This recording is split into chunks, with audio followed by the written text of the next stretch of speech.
Now, this was news that we hit on last week. It was kind of interesting what came about. A lot involving tobacco nicotine products. So the first thing is you had the Trump administration that announced that they are phasing in the ban on flavored e-cigs. Effective Friday, the only lawful e-cig flavors that are available are tobacco and menthol. Looks a lot like what happened to traditional cigarettes in the 90s, leading up to the huge settlement off of all those lawsuits. Then you take a look at the law having been changed and the legal age becoming 21 to be able to purchase nicotine tobacco products anywhere USA. And then U-Haul, they ended up last week saying, hey, we've got about 30,000 employees, and if you work for us and you smoke or use nicotine products, you're okay, although we encourage you to quit. However, starting next month, starting in February, we're not going to hire anybody using nicotine products. Here to talk more about this, James Bell, legal expert. You may follow him at James S. Bell PC.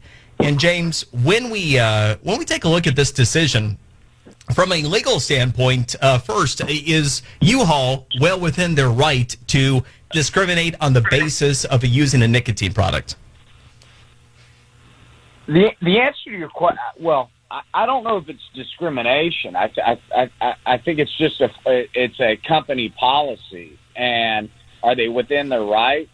I would argue yes. I mean, to the extent that an employer is allowed to prohibit employees from using drugs and not hire folks that use illicit drugs, I think it's analogous to that of smokers. Obviously, by hiring smokers, it increases the cost of health insurance and health care across the board for all employees, and for that matter, folks that are on Medicare for Americans as well. So are they within their rights? I would argue yes.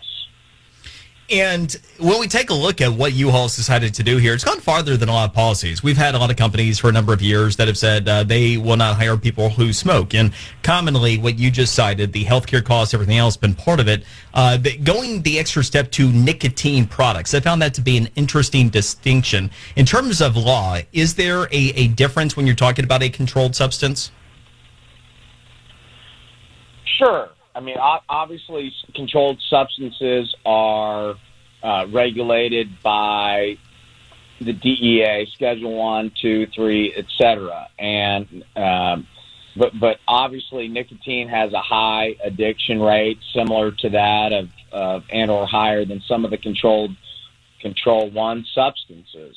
And so, that it begs the question about whether or not nicotine falls into the same category given its addiction and, oh, by the way, the long-term health detriment, whether or not U-Haul is within its rights. And I would argue the answer would be yes. So, James, in that same vein, in essence, if a company wanted to come out and say, anyone who drinks alcohol, you drink it all, we're not going to hire you, there would be nothing that would be stopping the company from issuing that type of edict.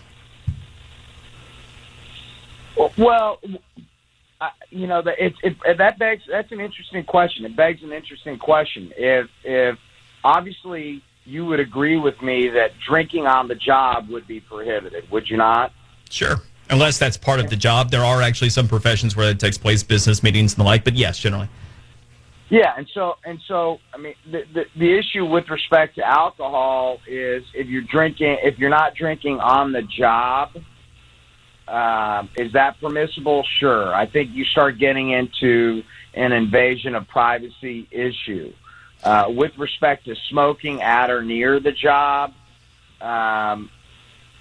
then I think U-Haul is within its rights. To the extent that U-Haul is going behind the closed doors of its employees and trying to control what it is they do within the confines of their homes, that really raises an interesting point. I mean, furthermore, I think you probably have to get into what the numbers are as it relates to what's the cost benefit analysis as far as it relates to other employees and of course the increase in healthcare costs due to smoking versus that of, drinking off of the job. I think, and I'm speculating here, I think the argument would be easier to make that smoking is worse than drinking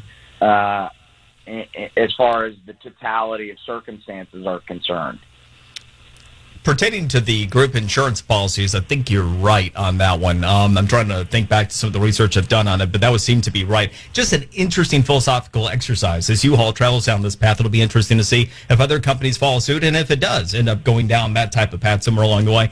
Appreciate the time and the information. James Bell, legal expert. Again, you may follow him on Twitter at James S. Bell PC.